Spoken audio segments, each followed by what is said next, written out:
Voces del daño cerebral, un podcast de Fundación GMP con información de utilidad para personas con daño cerebral adquirido y sus familias. Hola, bienvenidas, bienvenidos a un nuevo capítulo de Voces del daño cerebral, el podcast de Fundación GMP que tiene como fin ofrecer información útil y de servicio público a las personas con daño cerebral adquirido y sus familias.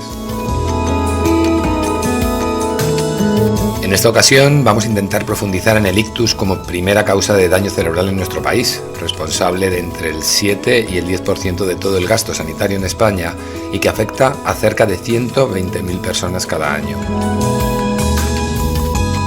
Conocer sus secuelas, cuál es la rehabilitación más adecuada o cómo reincorporarse a la vida cotidiana después de sufrir un accidente cerebrovascular se convierte en una cuestión de primer orden, no solo para quienes padecen la enfermedad, sino también para sus familiares. Para hablarnos de este tema nos acompaña en esta ocasión Julio Agredano, presidente de Freno al Ictus. Buenos días, Julio. Buenos días, José. ¿Qué tal? ¿Cómo estáis? Encantados de recibirte en Voces del Daño Cerebral. Bueno, encantado yo de que me habéis avisado, me habéis llamado para participar en esta serie de podcasts tan necesarios. Muy bien, vamos a entrar ya a calzón quitado.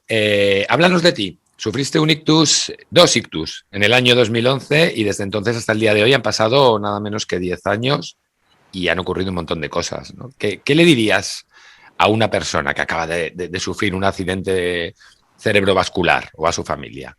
Bueno, pues yo te cuento, efectivamente, como comentas tú, en 2011 yo tuve esos dos ictus. Para ponerte un poco en contexto, yo tuve el ictus principal en el último día de vacaciones en Asturias con mi mujer y con mi hijo, y después de hacer turismo con el niño, que en su momento tenía 3 años, pues empezaron a aparecer una serie de síntomas cuando llegué a la casa rural donde estábamos, pues los problemas habituales de falta de coordinación, de inestabilidad, de visión doble. ¿Qué hice? ¿Qué harías tú? ¿O qué hace la mayoría de la gente, por desgracia? Pues no supe actuar, no supe identificar, no supe ver lo que estaba pasando y me fui a la cama con la expectativa de que al día siguiente sería otro día.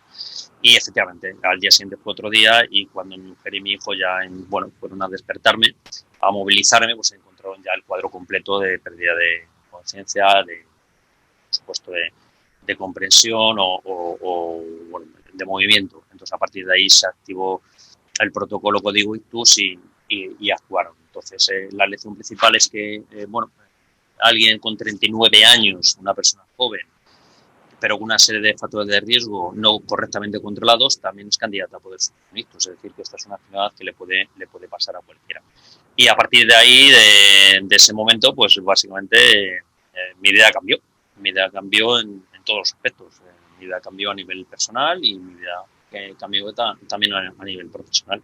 Entonces, pues digamos que en mi caso el ictus fue un punto de inflexión en mi vida, que con 39 años pues tuve que reinventarme.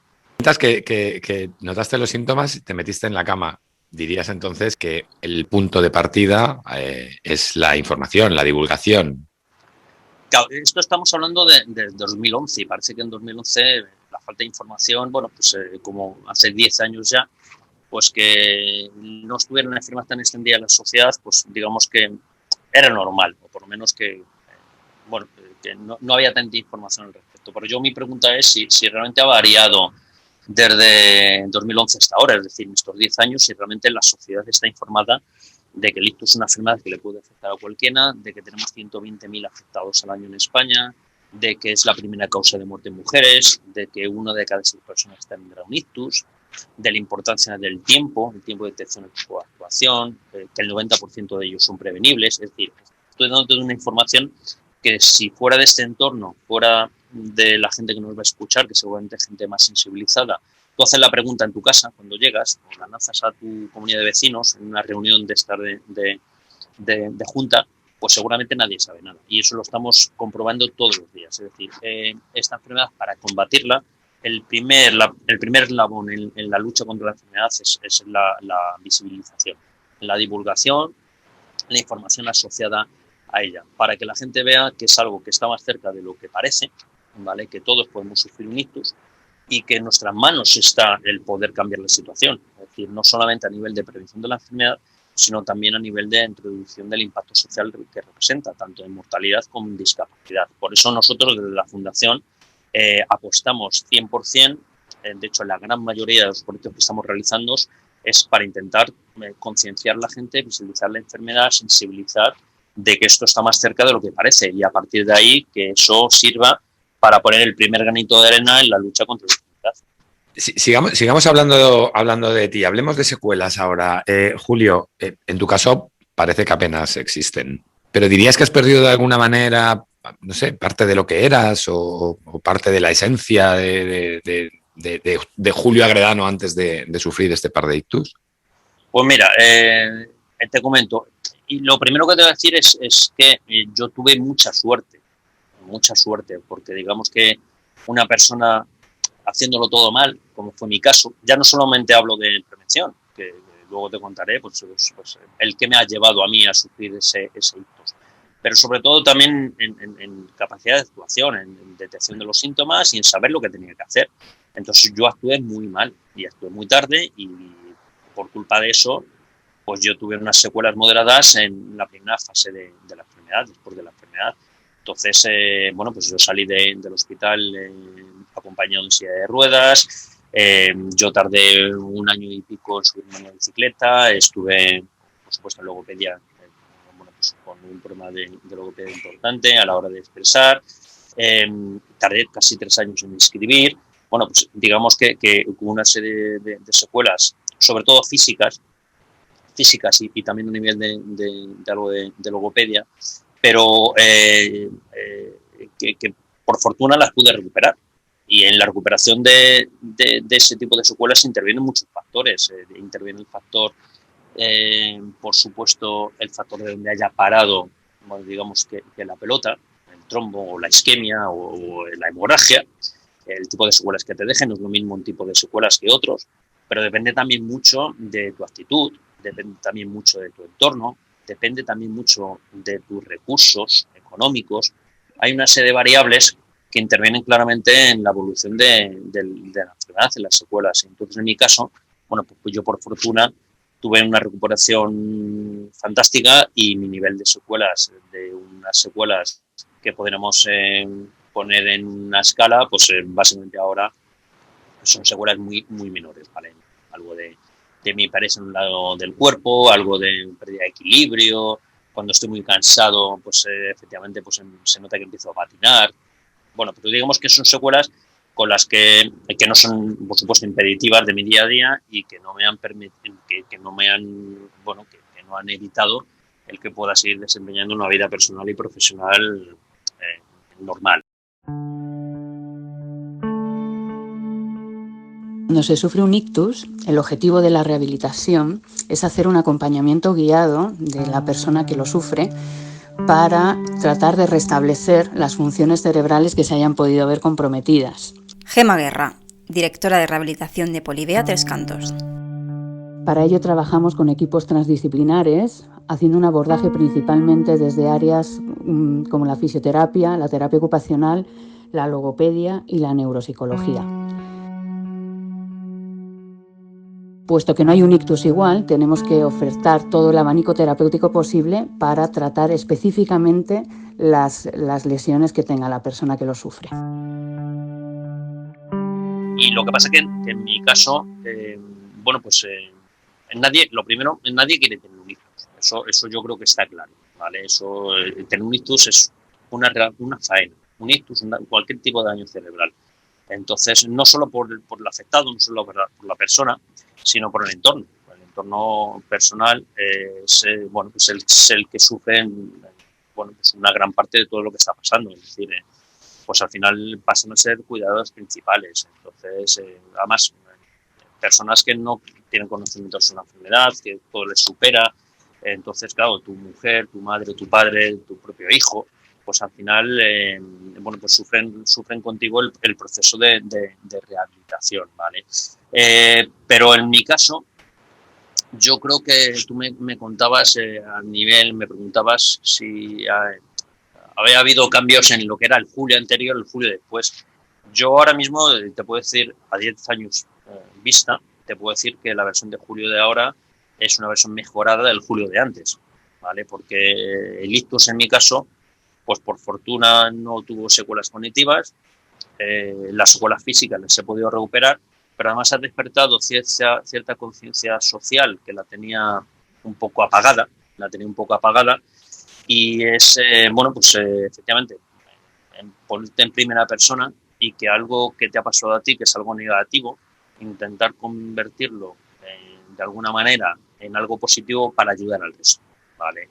Y ahí, por eso digo que es una versión algo mejorada del julio previo a 2011. Entonces, a partir de ahí, bueno, pues me cargué en la mochila pues el objetivo personal de intentar mejorar un poquito la sociedad y el impacto social que representa la enfermedad, y en eso estamos, intentando ayudar lo máximo posible.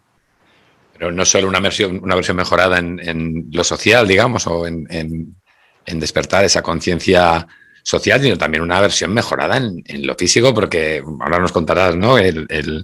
Esta faceta, tu faceta como deportista, como ciclista, que sabemos que has participado en pruebas que a priori para el resto de los mortales serían bastante duras. Yo me gustaría saber, de esta versión mejorada de la que hablas, ¿cuál es la receta? A mí me gustaría que le transmitiésemos a quien estuviese escuchando esto y recién acabase de sufrir un ictus, acabe de salir del hospital y esté enfrentándose a su nueva realidad, a lo mejor desde su casa, también su familia. ¿Cuál es la receta? ¿Qué pasos diste tú? ¿Qué reconversión interna tuviste que tener para convertirte en esta versión mejorada? Bueno, lo primero es lo primero que hay que hacer es reconocer lo que te ha pasado.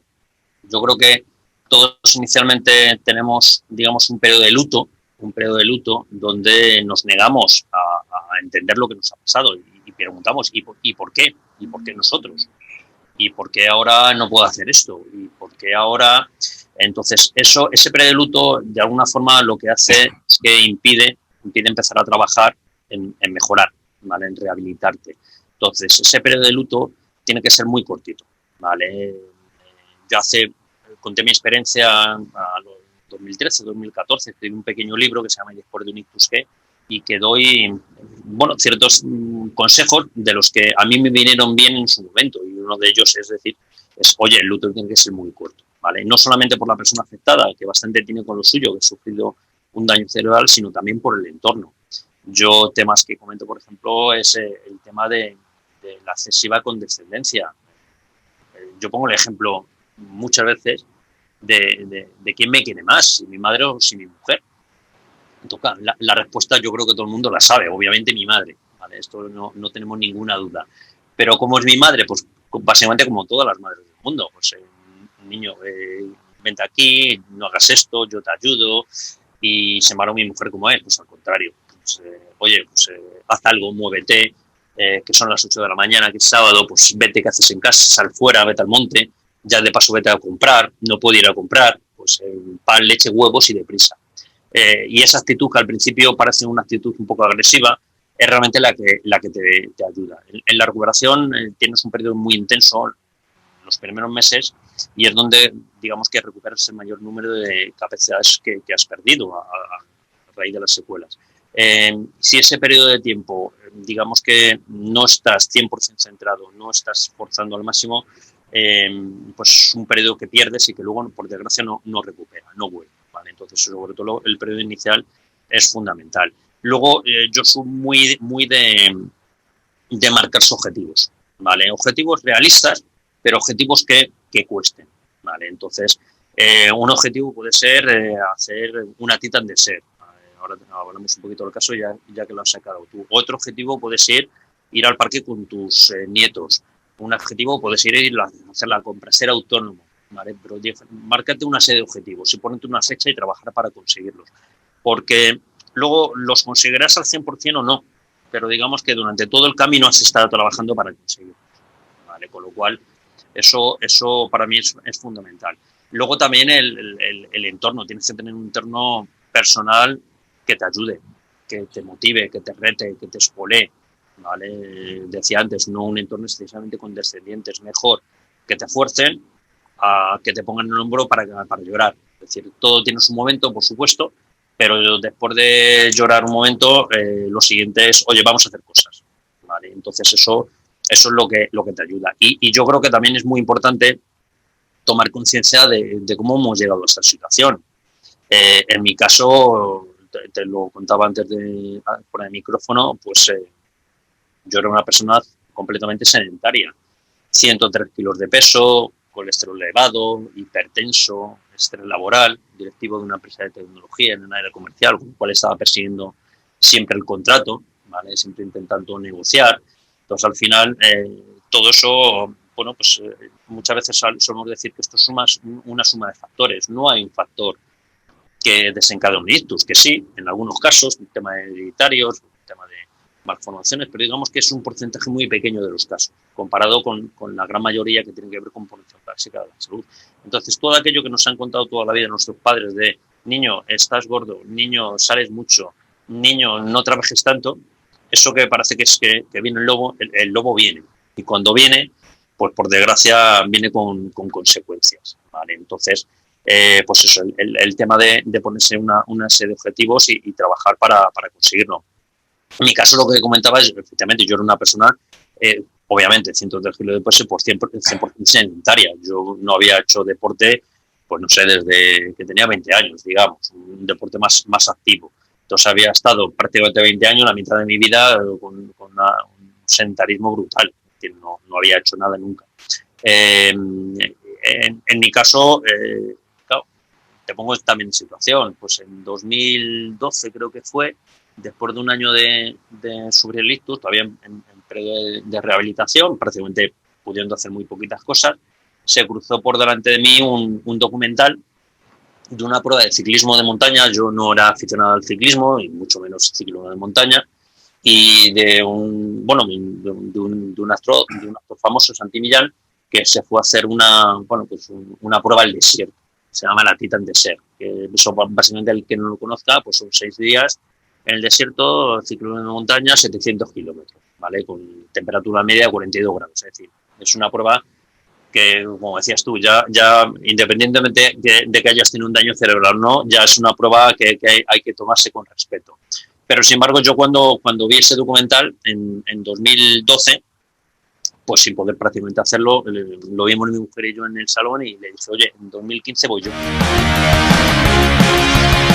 Casi 140 kilómetros por aquí, por el desierto, y la verdad es que se hizo larga. Pero por otro lado estaba muy bien porque fue muy rodadora. Caminos sin prácticamente arena, que se podía rodar bien en grupo y se podía ir rápido. Bueno, vamos bien, llevamos ya 4 horas, a ver si en 8 y media lo podemos acabar. Una prueba de resistencia. Y claro, y me dijo, oye, pues nos han dicho que no tienes secuelas cognitivas, bueno, por ahí hay que empezar a plantearse lo que a lo mejor algo te ha dejado tocado. Algo está fallando. Sí. Algo está fallando. Y efectivamente yo me puse como objetivo a 3 años vista el poder ir a hacer la Titan Desert. ¿Y eso qué significó? Pues que durante ese periodo de tiempo un porcentaje muy alto de mi tiempo, de mis pensamientos, iban orientados hacia todo eso. Y el objetivo era estar allí. Y efectivamente, en 2015 participé, tomé la línea de salida con un equipo fantástico que hicimos con gente que tenía repercusión mediática, Iñaki de Miguel, Oscar Igares, bueno, pues, gente importante.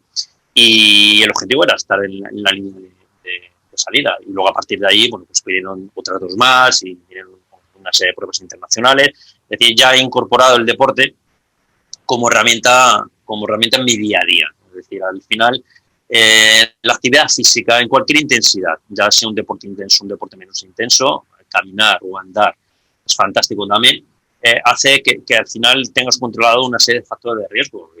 Tienes controlado el estrés, seguramente, tienes controlado el colesterol, tienes controlado, por supuesto, la obesidad, los malos hábitos, el tabaco. Es decir, y eso lo que hace es que te va quitando pues papeletas para un posible caso de ictus, que puede ser ictus. Ahora, por desgracia, estamos viviendo la situación de la pandemia. Si miramos la evolución de la gente que está teniendo más complicaciones por la afectación del COVID, por supuesto, gente mayor, gente con enfermedades persistentes, pero también es gente que tiene una mala promoción de salud de base. decir, estamos viendo gente con obesidad que tienen peor evolución y gente fumadora que tiene peor evolución. Es decir, esto, la protección de la salud debería ser un más. Todo el mundo debería tener una vida lo más activa y saludable posible, porque será en forma de ictus, en forma de cáncer, en forma de infarto de miocardio, o en forma de COVID o de lo que venga. Pero está claro que tener una mala promoción de la salud hace que estemos más expuestos a cualquier tipo de enfermedad. ¿Vale? Entonces, bueno, pues como lección es que la actividad física, el deporte, hay que meterlo en tu día a día. Voy a retomar un poco el tema de las secuelas y te voy a hacer una pregunta que espero transmitir lo mejor posible. ¿A ti qué dirías, Julio, que fue lo que más difícil te resultó de recuperar? ¿Las secuelas más tangibles, por ejemplo, la movilidad o la comunicación, o a lo mejor aspectos menos tangibles, más relacionados con la pérdida del miedo, con ganar confianza? Yo te cuento, yo por fortuna, lo primero, para mí las secuelas más complicadas de recuperar, sin ser un especialista, yo soy informático y toco un poco de oídas, pero yo creo que las secuelas más complicadas de recuperar son todas aquellas que tienen que ver con secuelas cognitivas y secuelas conductuales, ¿vale? Que en mi caso no hubo. En mi caso fueron todas las secuelas, digamos, que a nivel físico. Luego, eso también sí lo traía del Julio anterior, ¿vale? El Julio anterior, que es mi carácter. Mi carácter siempre ha sido un carácter positivo, de ver el vaso medio lleno, medio vacío y de lanzarme a la piscina para todo, ¿vale? Entonces, esa actitud positiva que yo ya tenía y que por fortuna no se ve alterada, pues eso es básicamente me facilitó, pues eso, el tener una capacidad de sobreesfuerzo. Esto al final, recuperarse un daño cerebral no es una situación fácil, es una situación muy complicada, porque es la situación de la enfermedad de la frustración. Es decir, si sé hacer una cosa, si sé escribir, ¿por qué no puedo hacerlo? ¿Vale? Porque cada vez que intento coger el bolígrafo se me cae. O si sé levantarme, ¿por qué no puedo? O si sé andar correctamente, ¿por qué voy arrastrando la pierna? ¿Vale? Entonces es una enfermedad muy, muy de frustración. Pero por fortuna en mi caso fueron secuelas físicas y no fueron secuelas físicas graves, en el sentido de, por ejemplo, de hemiplegia y hemiparesia. Pues hemiplegia es la falta de movilidad total de un lado del cuerpo, hemiparesia es que sí tienes algo de movilidad, mucha para que tienes movilidad, con lo cual tienes una posibilidad de recuperación mayor, porque digamos que ya tienes pues movilidad en la extremidad. Entonces, yo no tuve secuelas o impacto a nivel psicológico, por ejemplo. Esta enfermedad es una enfermedad que también en los dos primeros años, desde que ocurre el accidente, el 80% de la gente afectada recibe apoyo psicológico. Estamos hablando de una enfermedad que el impacto psicológico es muy importante. Entonces, pero en mi caso, por fortuna, no sufrí. Yo he seguido mi vida personal normal, he seguido bromeando cuando tenía que bromear y he seguido riendo y llorando cuando tenía que reír y llorar. Es decir, no he tenido un cambio de conducta en ese sentido. Entonces, yo sí creo que para otros afectados la parte más complicada es toda la que tiene que ver con eso. Es la que tiene que ver con secuelas cognitivas, por supuesto, pero tiene que ver también con el impacto emocional que representa la enfermedad. Y para eso, pues mi recomendación, que no fue mi caso porque no me hizo falta inicialmente, es apoyo primero familiar, ¿vale? Pero también apoyo, si es necesario, de apoyo profesional, que te ayuden a ver que hay luz después del túnel. Vale, hablemos ahora sobre Freno al Ictus. La organización que fundaste, que presides, ¿de qué forma dirías que puede ayudar a las personas que ya han sufrido un ictus, un accidente cerebrovascular, que después de todo, como te decía antes, son aquellas a las que especialmente está dirigido este podcast? Mira, yo te cuento cómo surgió el tema de Freno al Ictus. Freno al Ictus surge efectivamente a partir de mi experiencia personal. Bueno, básicamente como yo creo que todas las organizaciones orientadas de alguna forma al paciente. Es decir, te pasa algo, una situación dramática y hay un punto de inflexión en tu vida e intentas cambiar las cosas o ayudar. Y de ahí surge Freno al Ictus. Surge primero como iniciativa personal, intentando contar donde te dejaran contar tu experiencia de tu caso para que no le afectara o intentar reducir que le pudiera pasar a otros.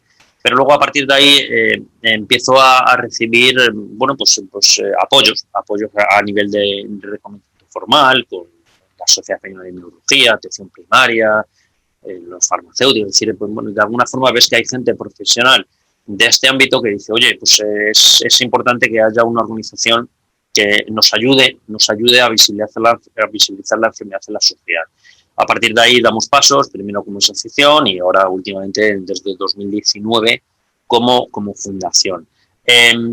Fronolitus surge inicialmente con un objetivo claro de visibilizar la enfermedad en la sociedad, es decir, no tan centrado en el paciente, ¿vale? Porque entendemos que para eso existen otra serie de organizaciones muy volcadas en el paciente. Estamos hablando de un CEDACE, o estamos hablando de una CI, o estamos hablando de las asociaciones provinciales o locales, la madrileña de Ictus o la catalana de Ictus, es decir, gente donde su servicio principal es la atención al afectado, de apoyo psicológico o de apoyo en rehabilitación, es decir, cubrir aquellas carencias que el sistema tiene. Bueno, porque en esto, saco mi parte reivindicativa, pero el nivel de carencias que existe a nivel del sistema público en fase de rehabilitación posterior es muy, muy escandaloso, ¿vale? Entonces, al final, tienes que recurrir casi siempre a rehabilitación privada, muy poco accesible, por la barrera de coste que te pone, bueno, es complicado. Y ahí las asociaciones locales de pacientes hacen una labor fundamental, porque complementan el sistema. Entonces, Fronolitus nació inicialmente con una orientación de divulgación muy grande. Tanto población general, gente que no sabe nada de esto, como población ya afectada. Es decir, oye, pues infórmate de qué nuevos riesgos existen, ¿vale? O qué tienes que hacer para que no vuelva a ocurrir. Entonces, siempre ha habido mucha campaña a nivel de concienciación. Tenemos un proyecto fantástico con educación, con Héroes en Casa, con los chavales, con los niños.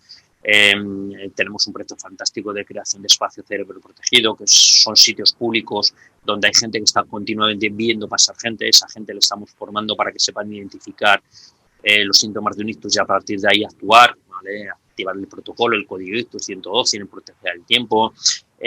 Digamos que ese es el origen de Fronolitus. O sea, y ahora lo que hemos hecho desde el 2019, te decía, es crecer en otras líneas, es decir, ser una entidad algo más completa, algo más holística, que no solamente trate la línea inicial, la parte de información, de awareness a la sociedad, sino que empecemos a trabajar ya en las líneas de apoyo a la investigación y las líneas de ayuda a la inclusión, ¿vale? La inclusión del afectado en su entorno. Entonces, en líneas por ejemplo, de investigación, hacemos parte de la Sociedad Europea de Ictus. Eso nos permite tener cierta presencia a nivel de la Unión Europea y ahora el año pasado nos han concedido un proyecto muy bonito de inteligencia artificial para como herramienta de prevención de ictus. Es decir, a través de una serie de dispositivos, de wearables, que estamos en desarrollo con el BCS, Barcelona Supercomputing Center, que es el Centro de Computación Nacional. Estamos con universidades de diferentes países trabajando. Bueno, pues eso básicamente es que haya una monitorización invasiva que permita de alguna forma detectar un posible caso. Entonces eso es en la línea de apoyo a la investigación donde estamos empezando a trabajar con temas de rehabilitación basado en realidad virtual, realidad aumentada, es decir, cómo la tecnología puede ayudar para acelerar la cadena de recuperación y luego en el apoyo de inclusión. Te decía que de origen Fronolitus no ha dado un servicio final al afectado, pero sin embargo estamos empezando a hacerlo. No somos, digamos, un proveedor de servicios, no hacemos una rehabilitación, ¿vale? No hacemos un apoyo psicológico, pero lo que sí hacemos es que escuchamos a todas aquellas organizaciones que necesitan apoyo o recursos para poder lanzar sus programas, para poder lanzar sus proyectos. Hemos concedido este año, por ejemplo, 2 becas muy chulas, una a principios de año y otra justamente esta semana, de deporte y actividad física como herramienta de inclusión social. Hemos becado a un grupo fantástico que se llama Deporte para CA, que yo invito a todas las personas afectadas de un daño cerebral que investiguen, que les pregunten, porque lo que están haciendo es algo fantástico, es decir, a través de la actividad física y a través del deporte como en tu rutina diaria, pues cómo están consiguiendo no solo cierta recuperación de alguna de las competencias, capacidades que se han perdido, sino también una herramienta de socialización, ¿vale? Esta semana hemos entregado el premio de la donación la captación que hemos realizado a través de Pedalea contra el Ictus, una campaña fantástica que lanzamos el año pasado en octubre con Alberto Contador, afectado de ictus de excepción.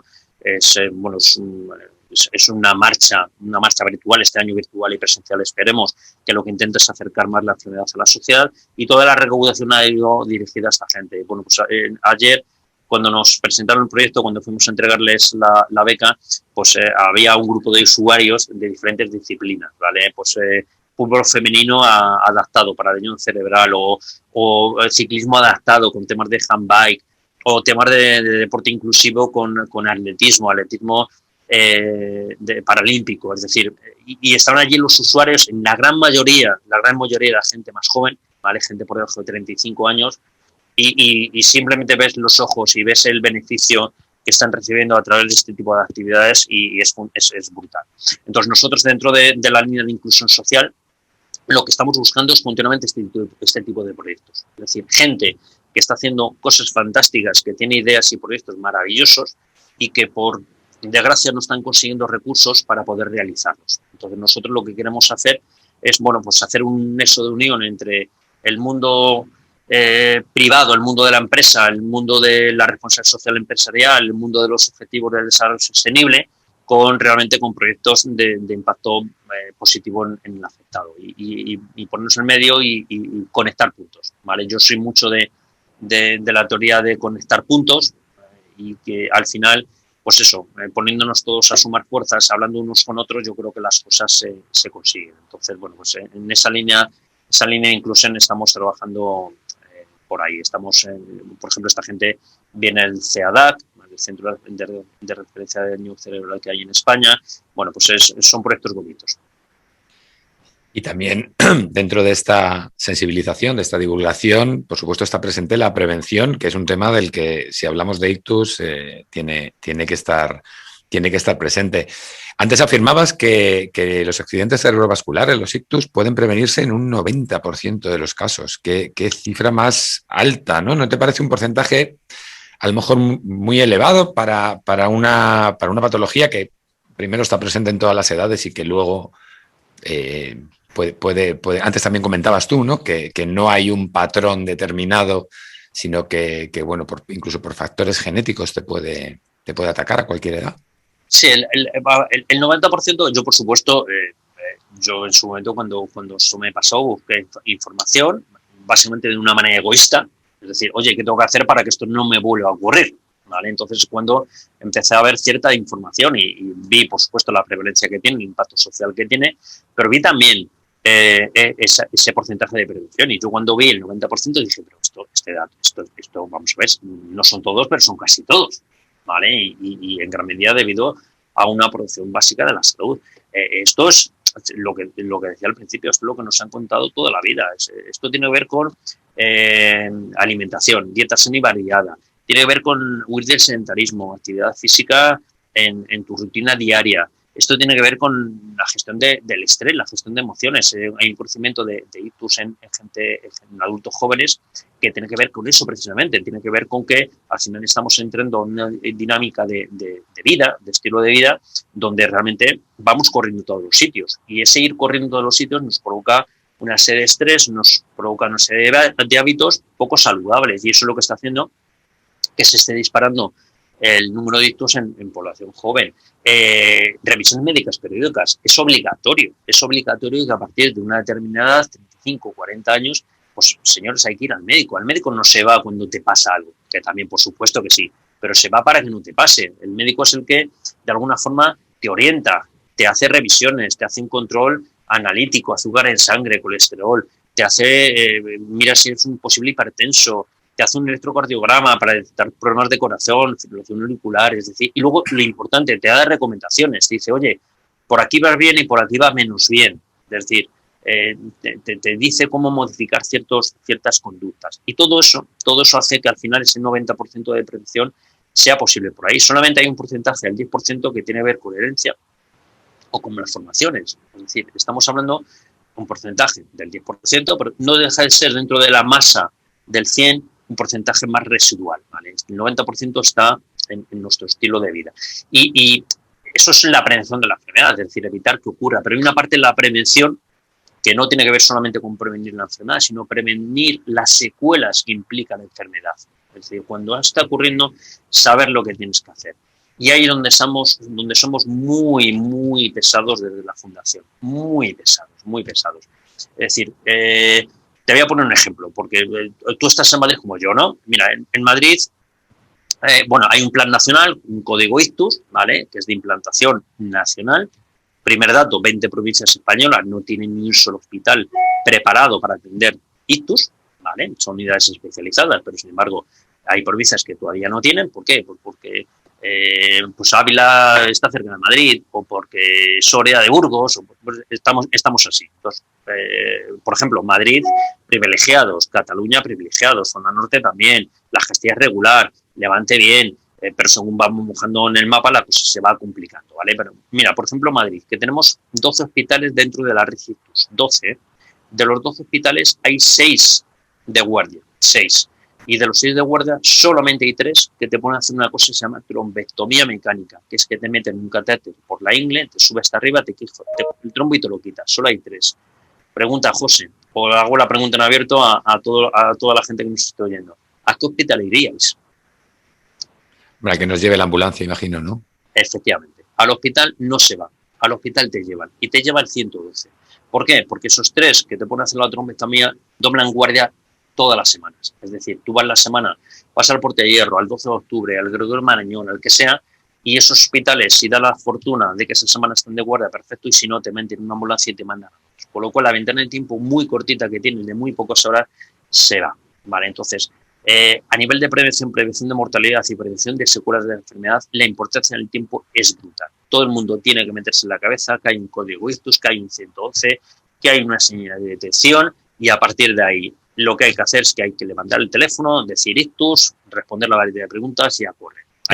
Perdona, Julio, en eso consiste el código ictus, ¿no? Para la gente que también esté escuchando y no tenga muy claro qué es eso del código ictus. Consiste en eso, o sea, en el momento en el que tú, cuéntanoslo, por favor. Sí, el código ictus es un protocolo de coordinación extrahospitalario y intrahospitalario, es decir, hospitales y servicios de emergencia, ambulancias, para intentar acelerar la cadena de supervivencia, la cadena asistencial, ¿vale? Porque hay muy poquitas horas, como os decía, la fase inicial entre 4 horas, 4 y media, hasta 10, 12 horas, ¿vale?, que es el segundo tratamiento que te pueden hacer, pero digamos que veis que hay un número de horas muy, muy cortito. Entonces, el tema es intentar acelerar la cadena asistencial a través del 112, el 112 sea el que activa el protocolo y manda al hospital adecuado. Es decir, ellos saben qué hospitales son de referencia y saben qué hospitales están preparados. Mira, te lo voy a contar gráficamente. Esto es una cadena, ¿vale? Es una cadena de supervivencia del ictus. El primer eslabón, sociedad, nosotros, ¿vale?, la gente. Segundo eslabón, las ambulancias. Y tercer eslabón, los hospitales. Segundo y tercer eslabón, código ictus. Y implantación nacional, inequidad entre comunidades, hay sitios que está mejor y sitios que está peor. Pero ni siquiera en aquellos sitios que está muy bien, como puede ser el caso de Madrid, la gente no sabe nada. Es decir, el eslabón que falla es el primero, somos nosotros. En Madrid tenemos entre 10 y 12.000 ictus al año, el 10% de los que ocurren a nivel nacional, ¿vale? En 2019 presentamos junto con el SUMA 112, los protocolos de actuación urgente, los códigos. Me parece que hay 4, código ictus, código infarto, código accidente de tráfico y código atragantamiento. Son los 4 de atención inmediata. Bueno, pues presentamos el código ictus nosotros junto con el SUMA y allí se dio un dato. Se dijo que el 12% de los ictus que hay en la Comunidad de Madrid entran a través del 112. El resto se pierde. ¿Qué significa que se pierden? Bien, que no se actúa, se llega tarde, va directamente tú al hospital, pero digamos que no se activa a través del protocolo. Y solamente es el 12%. ¿Qué ocurre entre el 12? Ya no te digo el 100. Entre el 12 y el 40, el 50, el 60, que la gente no sabe lo que tiene que hacer. La gente, si tú vas andando por la calle y el que tienes enfrente se cae, vomita sangre, levita, pues hombre, tienes 2 opciones. O le das una patada y te vas porque pasas de él, o lo normal es que digas, algo está pasando, y llamas al 112. Pero sin embargo, ante síntomas de un ictus, que puede ser pues una debilidad facial, un problema de equilibrio, un problema de coordinación, un problema de inestabilidad, problema de habla, un poquito de habla más pausado, no encuentra las palabras, la gente lo hace, lo que achaca es que está cansada, a que se va a la cama. Y al día siguiente, cuando se quiere actuar, ya es tarde. ¿Por qué? Porque esa ventana de tiempo muy pequeñita que hay para recibir el tratamiento ya se ha pasado. Yo tuve un ictus. No recuerdo prácticamente nada. Charo Andreu sufrió un ictus en 2005. Solamente me acuerdo de lo que me cuentan. Yo estaba trabajando, estaba en la tienda en la que estaba y de repente me caí al suelo. Y yo tenía una tienda de venta de periódicos y papelería y uno de los clientes habituales era un médico del Hospital Puerta de Hierro, que estaba allí cuando me caí. Tuve suerte porque llamó a la ambulancia y me llevaron a la clínica. Yo salía de la operación, una operación larga, y me acuerdo de ver al médico saliendo y mirándome a ver si movía algo. Y yo pidiéndole un cigarro. Y el señor no me quería dar un cigarro. Entonces, es súper importante, es lo más importante, yo creo que vamos a hablar hoy, es que la gente actúe llamando al 112, ¿vale? Para eso nosotros, desde la Fundación, lanzamos en 2019 una iniciativa que está siendo fantástica, que es la creación de espacios cerebroprotegidos. Es decir, pues ya todo el mundo conocemos que existen los espacios cardioprotegidos, que son los sitios donde hay un desfibrilador y gente formada para hacer una RCP en caso de que pase algo. Pues nosotros lo que hicimos es el paralelo. Dijimos, oye, la diferencia entre el cerebro protegido, entre ictus e infarto de miocardio, es que además aquí no hace falta una aparatología, no hace falta un DEA y no hace falta una reanimación. ¿Por qué? Porque básicamente no hay forma de reanimar. Lo que tienes que hacer es estabilizar al afectado y poco más. ¿Qué es lo importante?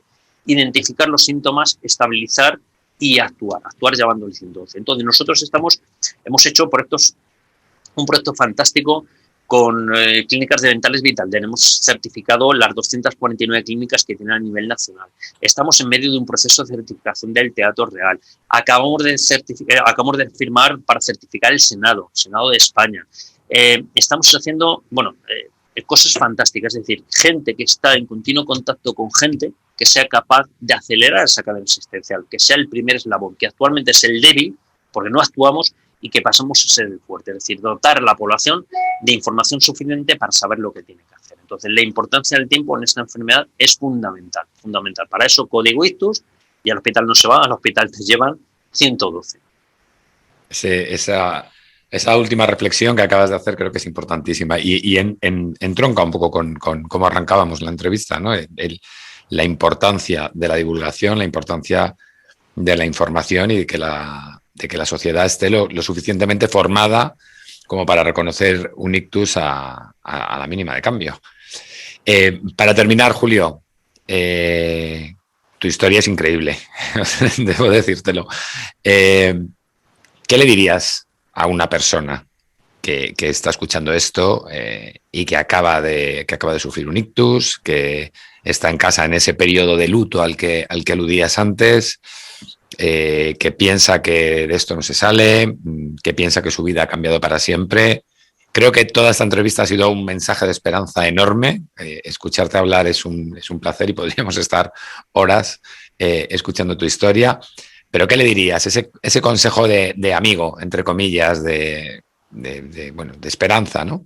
Sí, yo lo primero decirte que mi historia es una historia, ¿vale? Y no es excepcional, es una historia más habitual de lo que pensamos. Es decir, al final, una persona relativamente joven que tiene un entorno profesional, que tiene un entorno familiar, que tiene una mujer, que tiene unos padres, que tiene un hijo, no puede permitirse bajar los brazos, ¿vale? Entonces, al final, no solamente es que lo tengas que hacer por ti, sino que lo tienes que hacer por tu entorno, ¿vale? Entonces, tienes que luchar por intentar recuperar la mayoría de las competencias que has perdido, las capacidades que has perdido, pero también tienes que, en muchos casos no siempre es posible, pero tienes que pensar en que hay vida después en que hay cosas buenas que podemos hacer y que nuestra mochila está cargada hasta ahora de contenido, digamos, teórico, de contenido profesional, formativo, y esto lo que nos está dando esta mochila es un contenido experiencial. Yo muchas veces hablo mucho de resiliencia y, bueno, es una palabra famosa últimamente, pero bueno, es una palabra que tiene más años que la tana, pero resiliencia al final, ¿qué es? Pues ante una adversidad negativa, pues, conseguir, no solo superarla, sino superarla con una situación positiva y con una reinvención. Y yo creo que al final lo que tenemos que pensar es que esto, que nadie quiere tenerlo, ¿vale? Pero que no es el fin. No es el fin y que hay muchas cosas que se pueden hacer y que historias como la mía, hay historias fantásticas de superación y que al final en esta enfermedad lo que no podemos hacer es permitirnos es bajar los brazos y pensar que nuestra vida ha cambiado. Nuestra vida no es que haya cambiado, nuestra vida ha acabado, que ha cambiado seguro, pero no siempre tiene que ser hacia una vida mucho peor que la anterior, ¿vale? En mi caso, por ejemplo, claramente es una vida más llena a nivel personal que lo que era antes, ¿vale? Entonces mi consejo como amigo para la gente es decir, que efectivamente hay cosas que pues, se pueden hacer para mejorar, que tienes muchas cosas para que luchar, no solamente mires en ti, sino que mires en tu entorno, que tienes al lado gente que te quiere y que estás obligado a hacerlo, que estás obligado a mejorar, a recuperar e intentar tener una vida lo más plena posible y para eso, bueno, pues hay un periodo intenso los primeros meses, que hay que trabajar y que los resultados llegan, es decir, que al final la gente que se enfrenta con una actitud más positiva a la rehabilitación, la gente que más esfuerzo tiene ante la rehabilitación, después de 6 meses, 1 año, pues empiezan a ver los resultados y se ve que efectivamente que todo aquello que hicimos en su momento funciona y que tienes un cambio, que muchas veces incluso puede ir un cambio a mejor. Yo sé que esto suena complicado, ¿vale? Suena complicado porque en el periodo inicial es decir, ¿cómo puede ser un cambio mejor si acabo de sufrir un ictus? Estoy de acuerdo, nadie quiere un ictus, es lo que he dicho al principio, pero que nadie baje los brazos y que hay cosas que se pueden hacer y cosas por las que tenemos que luchar y que después de alguien me esté escuchando ahora que ha tenido un ictus recientemente, dentro de 6 meses, dentro de 1 año hablamos y seguramente que las cosas la ve de una manera diferente, de una manera positiva. Pues no se me ocurre mejor mensaje para cerrar este capítulo de Voces del Daño Cerebral. Julio Agredano, presidente de Freno al Ictus, muchísimas gracias por acompañarnos hoy en este podcast. Nada, muchas gracias a vosotros, gracias por la oportunidad de contar, de hablar de tú a tú a personas que han sufrido la enfermedad y nada, pues eso, al final esto se resume en que hay que tener más conciencia de la enfermedad a nivel social y que suma de fuerzas en que entre todos conseguiremos cambiar un poquito la situación y reducir ese drama personal social que representa actualmente. Muchísimas gracias, hasta pronto. Gracias, José, un abrazo fuerte.